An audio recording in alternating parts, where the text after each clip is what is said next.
as I mentioned in my presentation earlier, if you're looking at your strategic priorities, not everything can be handled with public money. It's got to be a blend. It's got to be a blend of your local investment, your local talent and time and treasure, public funds, but also there are places where private partners really can come in and help you. We have been fortunate to develop a partnership with these three organizations over the past couple of years. They've been very patient with us this is a new thing for us. It's not necessarily a new thing for them. As we've thrown things out to them and said, what do y'all think about this? Can we work in this area? Data, workforce development, local capacity building, those common areas that they are focused on that we're also focused on, those are things we'll be working together on in the future. So they're going to be sharing some information about what they've got going on. Our moderator for this panel is my very good friend, Tony Thomas, who I've gotten to know over the past few years. Tony is a master of many things, most of which is diplomacy.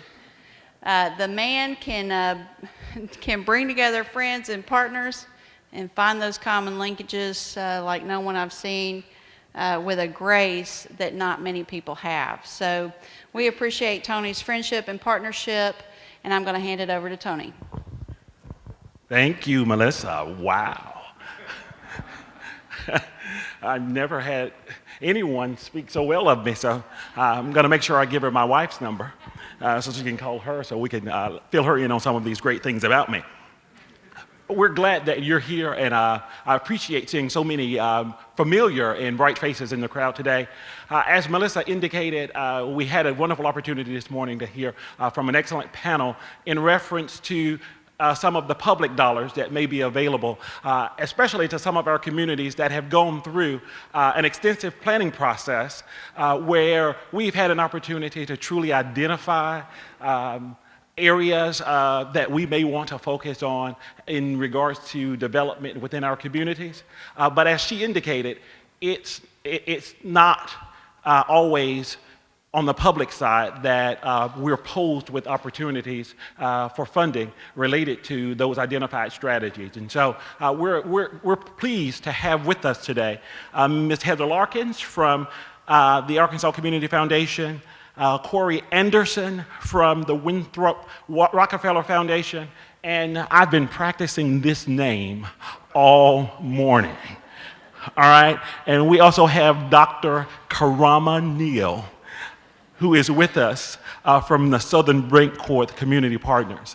And we'll talk a little more about them as we get into the panel, but I do want to make sure that we have plenty of opportunity to hear from them in regards to their organization and those opportunities that may be there. And I also want to ensure that we have plenty of time to engage you as a body with questions that you may have for them and those opportunities. First, we're going to hear from Mr. Corey Anderson. He is the Executive Vice President of the Winthrop Rockefeller Foundation and is responsible for the management of the Foundation's program team and leading the Foundation's grant-making effort. He came through to the Winthrop Rockefeller Foundation in 2008 after 7 years with the Annie E. Casey Foundation in Baltimore, Maryland, where he worked to support state-level child advocacy organizations. Will you join me in providing a warm welcome to Mr. Corey Anderson? Thank you, and thank you for not reading that whole bio. It's too long. Good morning, and I'm excited to be here also. It's always wonderful to be in the company of folks that I know are about one thing, probably in many ways, but that one thing is making life and communities better, particularly for folks that don't have all the benefits that we might have. So it's just good to be in a room with folks that are doing that work. I would probably do a much better job if I could just turn this panel around. and actually get my friend the Rev from North Jonesboro up here, get Dr. Sanders Hunt from Blytheville up here, and actually have them to talk about the Winthrop Rockefeller Foundation and the work that we've done along with them in their communities over the last 5 or 6 years. It would probably be much more interesting. So one, I'll commend them both to you if you have real deep questions about how the foundation does its work in community.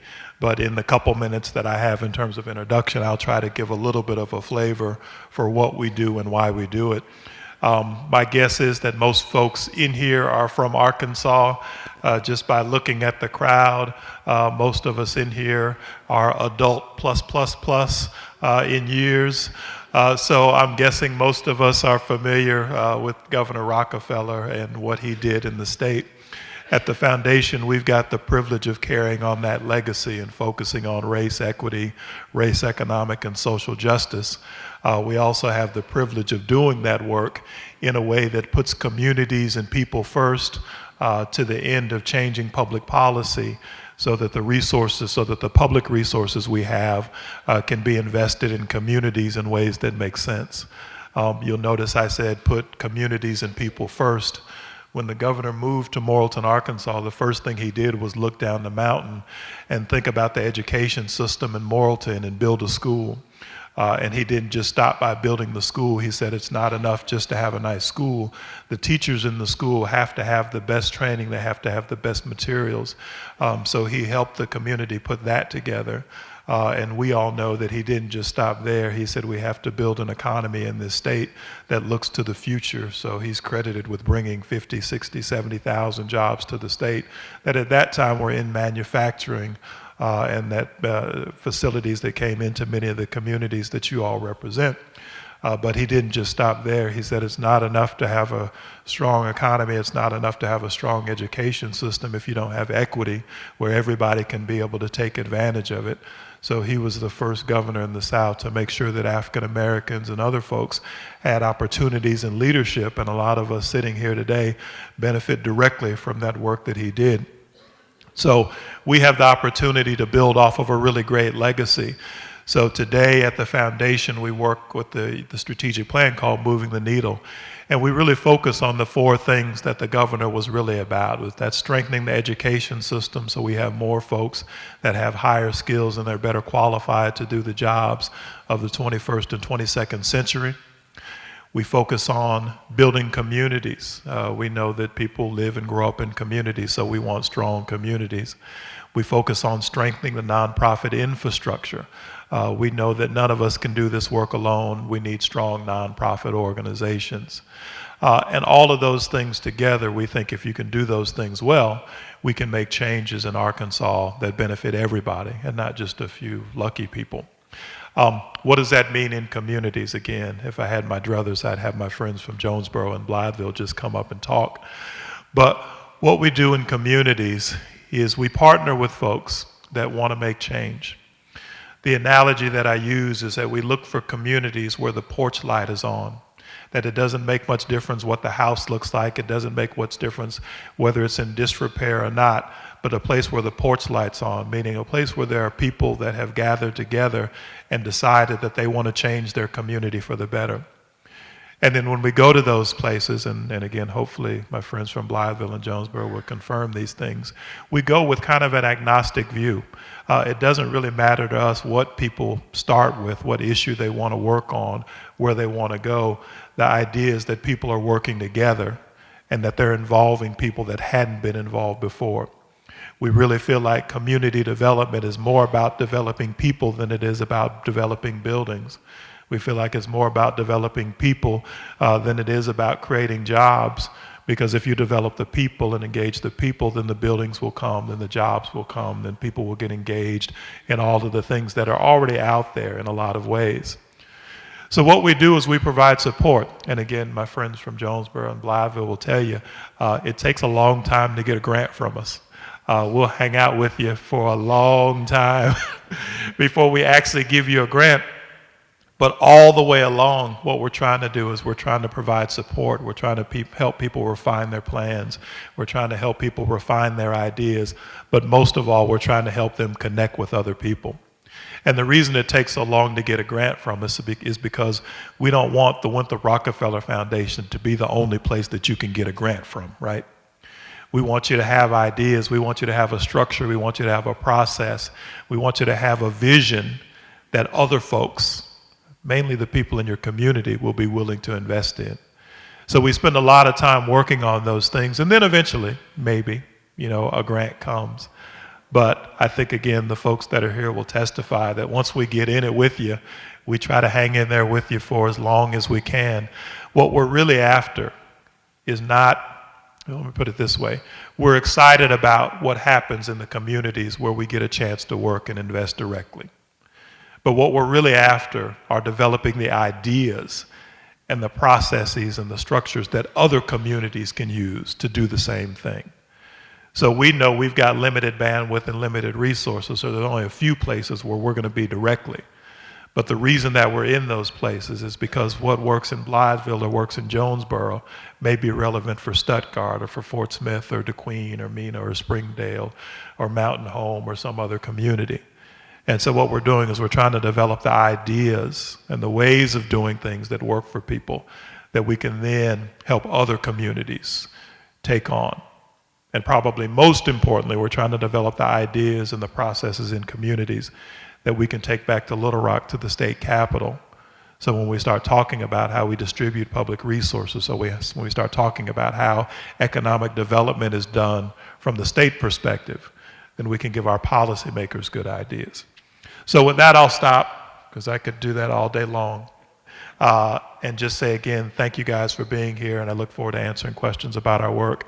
And I will say this though, and you might say it, but the folks sitting next to me, the Community Foundation and Southern Bancorp, if they're not brother and sister organizations, they're certainly cousin organizations. There's not much that any of us do that we don't at least tell the other about, and even less that we don't actually involve the other in. So this is actually a really apropos panel. So thank you all. Excellent.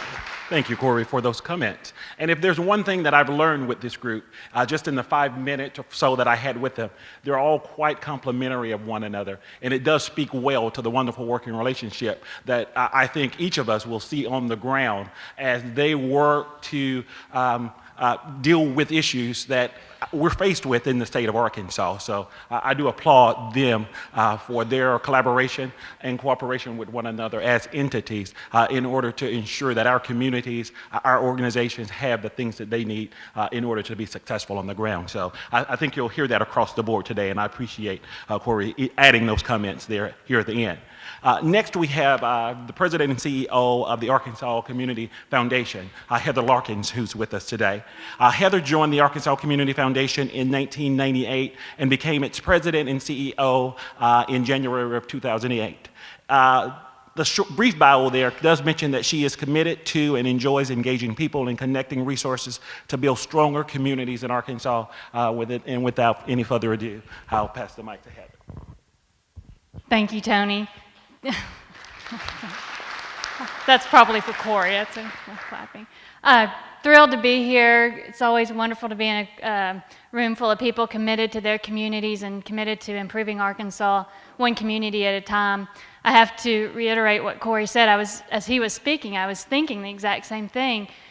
To sit up here on this panel between two good friends is pretty amazing, but you could put any three people from any of our organizations up here and it would be the same. It's the three organizations. We each have our own specialties and our own niches, but we complement each other greatly, and it's always fun to work with them. And then you add a group like EAPDD or your local communities, and we can really do great things because of the strengths and talents of each one of our organizations and your work. So just great to be here with you all. I am with the Arkansas Community Foundation, and I want to just say that we believe in local people, taking care of local needs, and looking to the future. I think Wanda said that on the first panel. It's all about local people believing and setting their sights on something, and then bringing resources in from others, organizations like ours, other organizations, to really build the community. But it's all about locality. And at the Community Foundation, that's how we work. I know I've got several friends in the room too, and I don't want to repeat what you already know, but the Arkansas Community Foundation, we are a statewide community foundation that works in all 75 counties in the state, primarily through local community foundations. So we have 27 local community foundations, 7 of which are in the East Arkansas Planning District that you all are working in. Lee County Community Foundation, Craighead County Community Foundation, St. Francis County Community Foundation, Greene County Community Foundation, Mississippi, and list goes on. So what that is that while we're working to improve Arkansas, and our vision is always to make Arkansas a better place to live, our strategy is to work locally so that when Blytheville and Mississippi County are stronger communities, we know that Arkansas is a stronger state. When Marianna and Lee County is a stronger community, we know that Arkansas is a stronger state. So that's how we work. A community foundation, again, complements very well the private foundation that the Winthrop Rockefeller Foundation is. They were funded primarily by the late governor, and although we were funded in part by the Winthrop Rockefeller Foundation, our funding comes from the public, from the community. People give to the community foundation so that assets are created for local communities, and then those assets are dispersed or granted by local leaders, again through those affiliate community foundations. So how we most often complement the work that you're doing, our grants are quite a bit smaller. Our grants are generally $5,000 or less, with few exceptions. So we're going to be a little different in our work with you all on the grant-making side than perhaps Southern and WRF. Our grants are they're decided by local people, but they're generally going to be for smaller projects, seed money, money that's needed to represent, we've got the community support and things like that. But on the flip side, the good news is that those grants are decided by local people in those communities where we have people on the ground. So you're not applying to Little Rock or Washington, D.C. or other places. You're going to folks who live in your community, love your community, have committed their lives to your community, and say, this is what we think is a good idea, and it's decided locally. So it's a good complement for those smaller grants as you look for larger financial resources from other entities. And then the other things that we bring to the table besides those financial resources is that community leadership. A community foundation is a place where local leaders can gather, talk about the challenges and the opportunities in their community, what's working, what's not, all the indicators that the EAPDD are putting before you. The Community Foundation can convene around that and say, this is really where we need to work the hardest, this is where we want to focus the resources that we have, bring in the community and do some of that work. So again, very complementary to the work that's already being done. We are very pleased to be in a formal partnership, a formal collaboration on this work. We think that's really important. I know that many of us work on private and public partnerships, and at a larger level, WRF does great work in that area. But it's really important for you all and for us to realize that it does take all at the table. Government resources, private money, public money, and certainly all types of leadership from every corner of our communities at the table to figure out the challenges that we have. And the Community Foundation supports that. I think I'll stop there, and we'll pass the mic on and look forward to your questions. But again, thank you for all you do on the ground to make your community a better place, and we're just thrilled to get to work with you. Thank you, Heather. Thank you. And as Heather mentioned in her final comments, there will be an opportunity, and you heard me say it earlier, for questions at the end. So if you have any, be sure you jot them down so that we'll have an opportunity to engage you with them here as we near the end of the presentation. Our next organization is the Southern Bancorp Community Partners. It's led by Dr. Karama Neal. And she uses her experience in nonprofit management, genetics and bioethics research, and social justice blogging to promote equal access to health, education, and opportunity for all people through teaching research, practice, advocacy, and service. Her experience is in academic, corporate, and nonprofit arenas, has given her broad experience in strategic planning, public speaking, technical and persuasive writing, and evaluation. We're pleased to have Dr. Karama Neal on this panel with us today, as we are our other guests.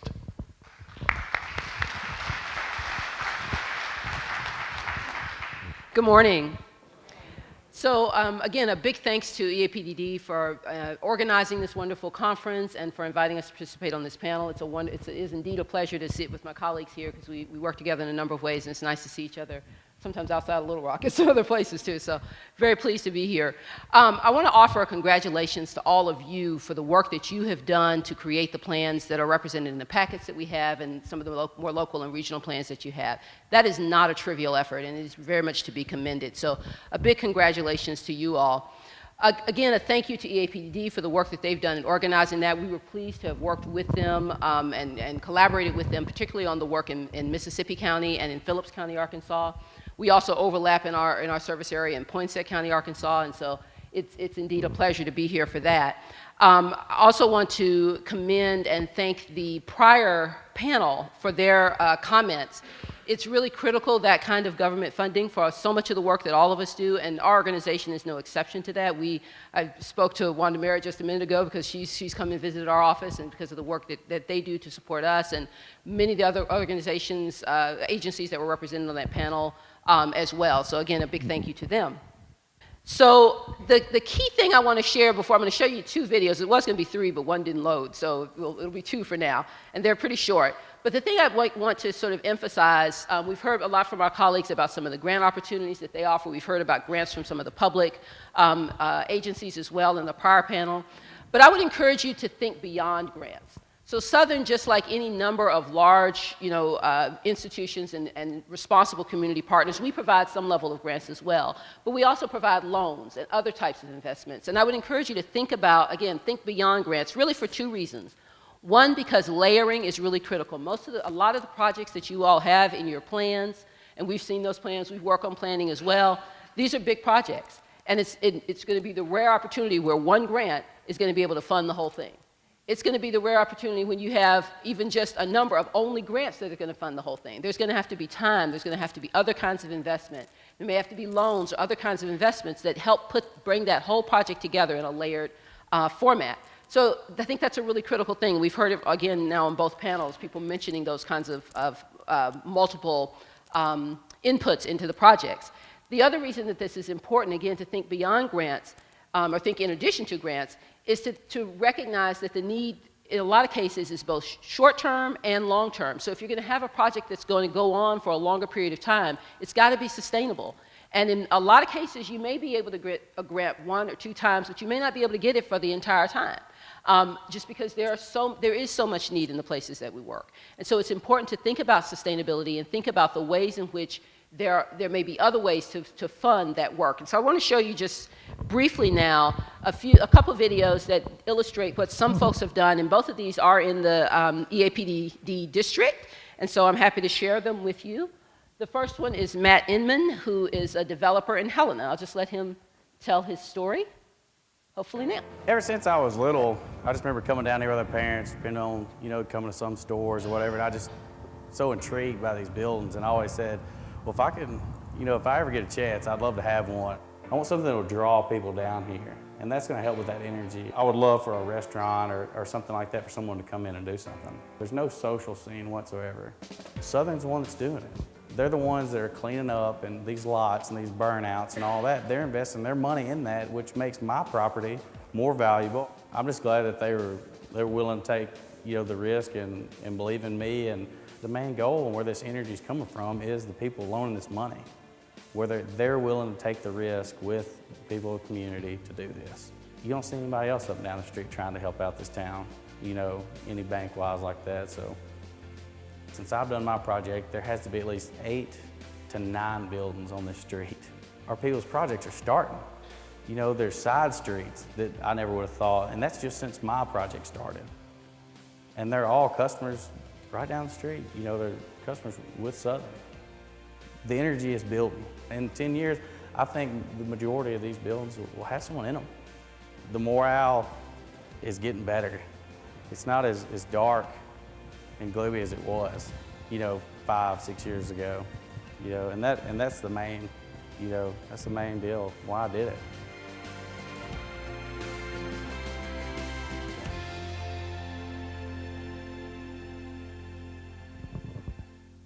So I'll just say just one quick word about Matt Inman. When we did this video, as you can see, the building was empty, and so he had bought the building and developed it and sort of hoping that something would come.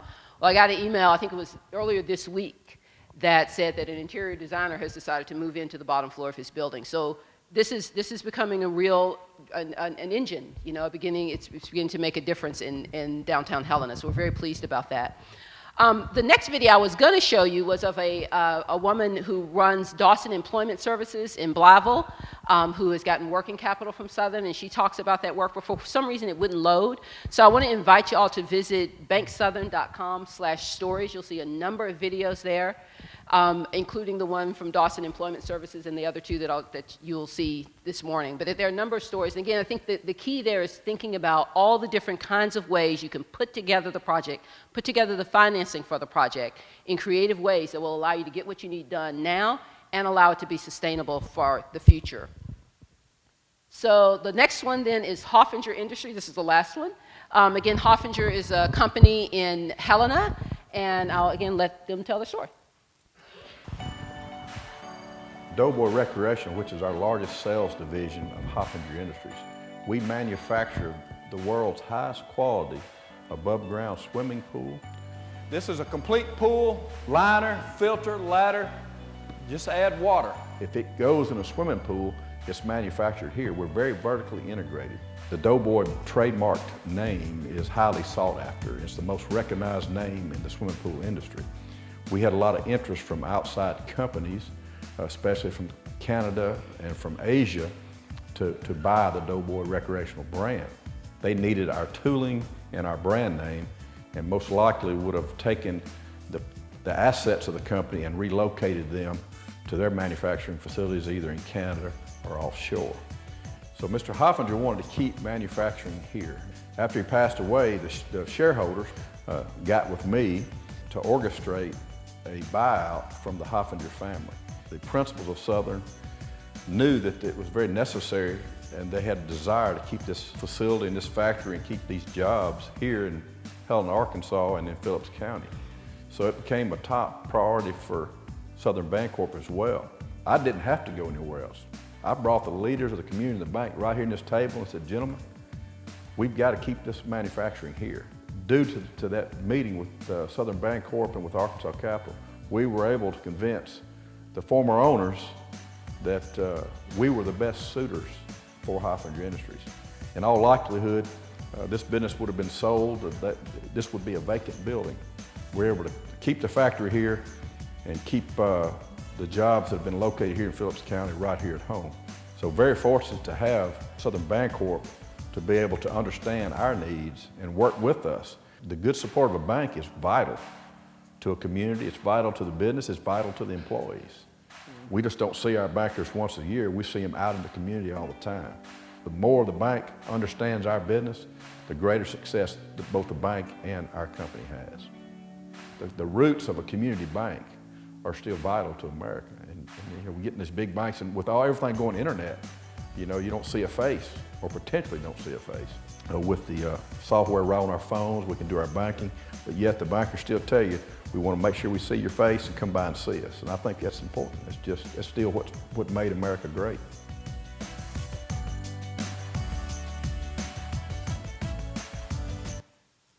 All right. So again, I think that one of the key things I want to just reiterate is that Southern is a unique financial institution. It's not just the bank, but it's also this nonprofit loan fund. And that allows us to do some things that are sometimes very creative or innovative and different than the way some other financial institutions do them. So I would just leave you by saying that we want to be your partner. We want to work with you. through whatever of the southern entities is the most appropriate one, so that we can see all the communities move forward. I mentioned that, you know, it's nice to see my colleagues outside of Little Rock, and I particularly enjoy seeing folks in East Arkansas. My dad is from Marianna, and so my roots are very much in Arkansas. It's just some Marianna people representing here, so that's great. My roots are very much in East Arkansas, and I spent a lot of time in this part of the state, and so I very much want to see the communities be revived. The hashtag today is Delta Revival, and so that's very much our goal as well. So again, the communities, you all have created the plans, you've made them, you've envisioned what you want your future to look like. Again, we want to be your partner in helping make those dreams a reality. So thank you very much.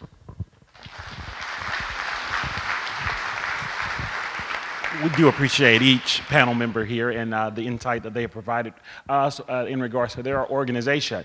We are, you know, I stated early on, I wanted to ensure that we had time to get your input or questions. We've heard a lot about Jonesboro and Blytheville today, and so I know a little bit about Jonesboro, but I'll get with the mayor and find out, get my curiosity quenched about what's going on in the community of Blytheville. We may have time for one quick question, and I would like to afford anyone the opportunity that would have that one quick question.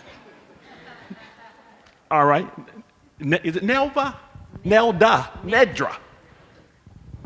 My question is for Ms. Neal, and my question is regarding entrepreneurship. If a person is an entrepreneur and they want a loan for a nonprofit organization, does Bancroft Bank help with nonprofit funding? So we would certainly consider it. I think I hear our lenders say things like, you know, if anything has a cash flow, it can be financed. That means it always, you know, will be financed, but it could conceivably be financed. So I think the way to think about that is to, you know, get your financials together and talk through it and see what's possible. The other thing I'll just mention briefly, and again, this could apply to nonprofits as well, at some level, is thinking about our individual development account program, which in certain communities will allow people to save and get some match savings to use toward their business purchase. So in our case, you save $666.67.